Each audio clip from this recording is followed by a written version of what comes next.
On y est, comme promis. Nouveau rendez-vous politique ce soir sur BFM TV. En campagne, c'est le nom de l'émission que vous allez suivre dans un instant.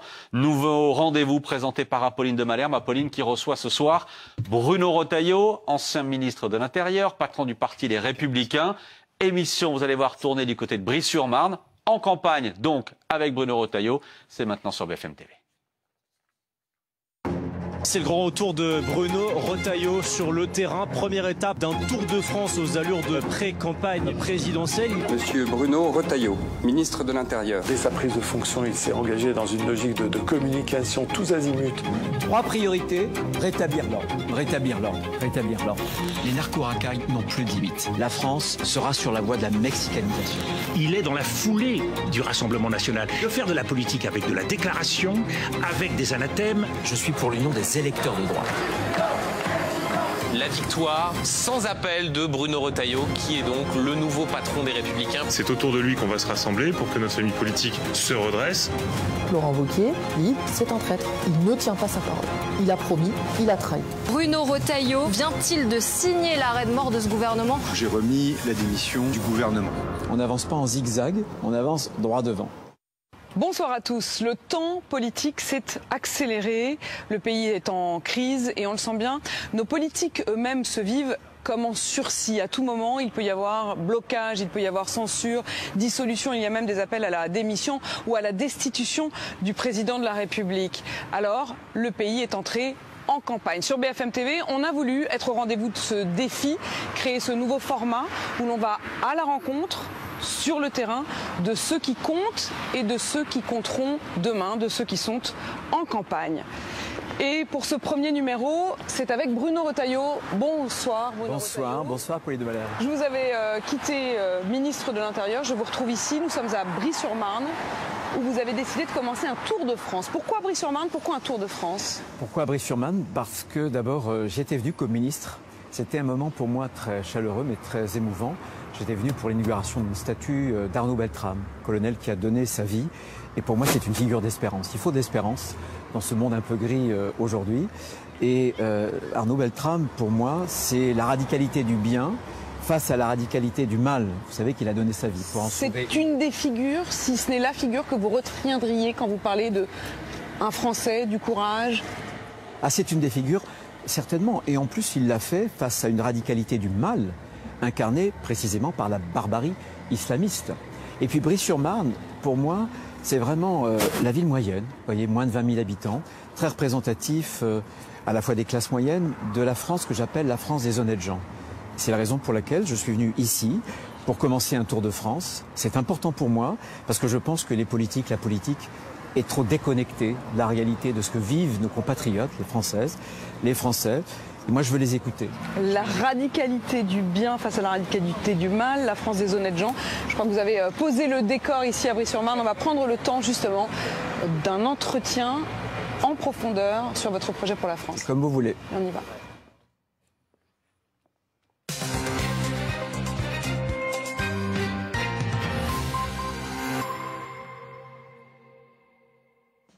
Bruno Retailleau, pendant un an, un peu plus d'un an, vous avez été ministre de l'Intérieur.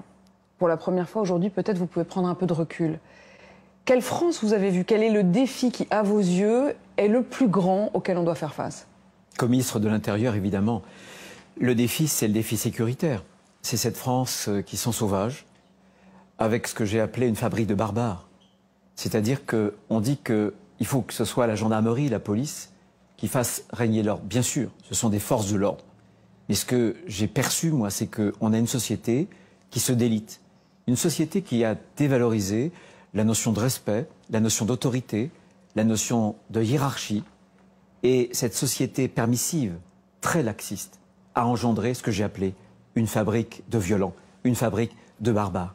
Et ce qui m'a beaucoup choqué, vous voyez, Apolline de Malherbe, c'est que ce sont des jeunes, très jeunes, de plus en plus jeunes, qui sont capables aujourd'hui des pires crimes. Mais vous dites fabrique, est-ce que ça veut dire que, en quelque sorte, nous avons, nous tous, société française, État français, généré cette violence, cette barbarie? Oui, moi je pense qu'il y a une idéologie, à la suite des années 68, il est interdit d'interdire. C'est vraiment le laisser-faire.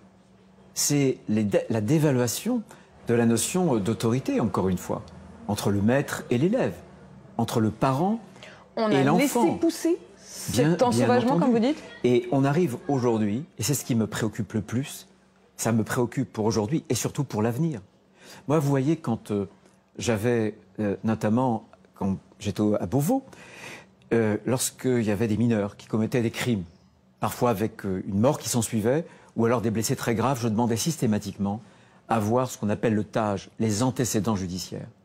Ces jeunes étaient de plus en plus jeunes. Et je constatais que ces antécédents, ils n'étaient pas au nombre de 10, de 15, et souvent de plus de 30.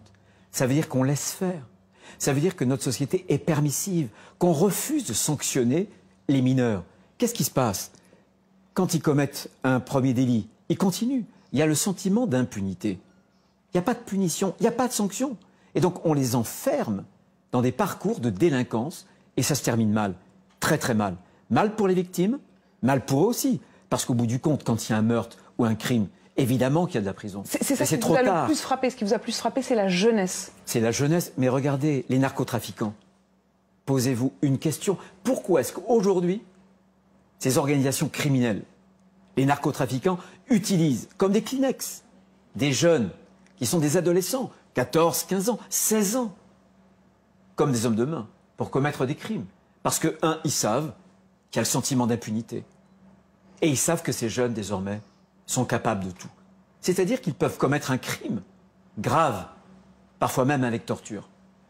Et quelques minutes après, prendre un pot avec une amie, un ami, à la terrasse d'un café. Ça veut dire que c'est aussi cette distinction entre le bien et le mal. On a l'impression presque quand vous parlez justement de ce passage sans transition de la pure barbarie à la légèreté d'un pot avec une amie, est-ce que ça veut dire que vous avez constaté une forme de démoralisation, c'est-à-dire au sens où il n'y a plus de morale, il n'y a plus le bien et le mal? Est-ce que c'est ça ce que vous avez... Mais on a tout fait pour ça, Pauline de Malherbe. Souvenez-vous, il fallait surtout plus parler de morale. Et à la limite, on effaçait la frontière entre le mal et le bien. Tout ça, c'était ringard, vous voyez. C'était pour la société d'avant, le vieux monde. Est-ce que ça a changé? Est-ce que ça change? Je pense que ce que j'appelle, moi, la France des honnêtes gens, elle veut de l'ordre. Et ça commence d'ailleurs par l'autorité parentale. Il y a trop d'ailleurs de mères qui sont isolées. Où sont les pères? La figure de l'autorité aujourd'hui, souvent, elle est absente. Ça commence, l'autorité, le respect des autres, l'altérité, avec des frères et des sœurs, dans le cadre familial. Et ensuite, il y a le cadre scolaire. Mais j'ai touché le mal. Vraiment, à Beauvau, j'ai touché le mal. J'avais l'habitude de dire, quand je m'adressais à mes troupes, sapeurs-pompiers, policiers, gendarmes, préfets, que c'était un ministère en clair-obscur. Obscur, la part du mal. Toute cette chronique des faits abominables qui me parviennent la nuit, le jour. Et je les reçois en direct sur mon portable. Ça, c'est la part obscure. Et puis, il y avait une part beaucoup plus lumineuse. Ce sont les hommes et les femmes de Beauvau. Sapeurs-pompiers, policiers, gendarmes, préfets, qui s'engagent, pas pour un salaire, qui s'engagent pour un idéal. L'idéal français. Ils sont patriotes. Ils veulent protéger leurs compatriotes. Vous vous rendez compte, quand je voyais des députés insoumis qui mettaient une cible dans le dos de nos policiers, de nos gendarmes, en disant « la police tue ». La police tue partout, tout le temps. Ça me rendait fou. Parce qu'ils protègent la République. L'un de vos prédécesseurs, Gérard Collomb, avait parlé au moment où il quittait Beauvau d'une France coupée en deux, qui jusqu'alors, disait-il, vivait côte à côte, mais il disait un jour, ils seront face à face. Est-ce que vous redoutez que ce temps ne soit déjà là ou n'arrive? On arrive au temps de l'ensauvagement. Il faut qu'on réagisse. Il faut qu'on réagisse en renversant la table. Avec une révolution pénale, par exemple, pour la justice des mineurs. Il faut que le Conseil constitutionnel considère que l'éducation, c'est aussi la sanction. Ça, c'est fondamental, parce qu'on n'y arrivera pas sinon. Et puis je pense aussi, et c'est ce qui me préoccupe, c'est qu'il y a un phénomène à la fois des étrangers, des nouveaux venus, qui ne veulent même pas s'intégrer. Je ne parle même pas d'assimilation. J'ai revendiqué l'assimilation, on pourrait y revenir, pour les naturalisations, quand on veut devenir pleinement français, avec le droit de vote. Alors là, oui, je parle d'assimilation. Mais on a des nouveaux venus qui peinent de plus en plus à s'intégrer, parce qu'ils rejettent des valeurs. parce qu'il y a un écart culturel trop important. Mais est-ce que la France est prête à les accueillir?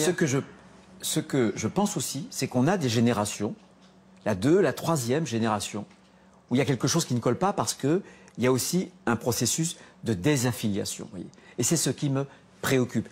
Je pense, moi, que ce phénomène, il est à double face. Quand on est français, quand on veut devenir français, c'est pas seulement par le sol, par la naissance, par le sang donc, mais c'est aussi par le cœur, en aimant la France. Mais je pense, et ça rejaillit sur nous-mêmes, qui sommes déjà français. Est-ce que nous croyons suffisamment en nous, en la France, pour qu'on se pose en modèle? Non, parce qu'on a cultivé la repentance. On a dit à ces jeunes, la France, elle est détestable, elle est coupable, la France. Vous estimez donc qu'il y a une forme... Emmanuel Macron, avant d'être président, parlait d'une sorte de terreau qui avait permis une forme de radicalisation, de rejet de la France, qui avait une forme de responsabilité de la France. Là-dessus, vous n'êtes pas totalement en désaccord. Il y a une responsabilité, il y a une main qui n'a pas été tendue.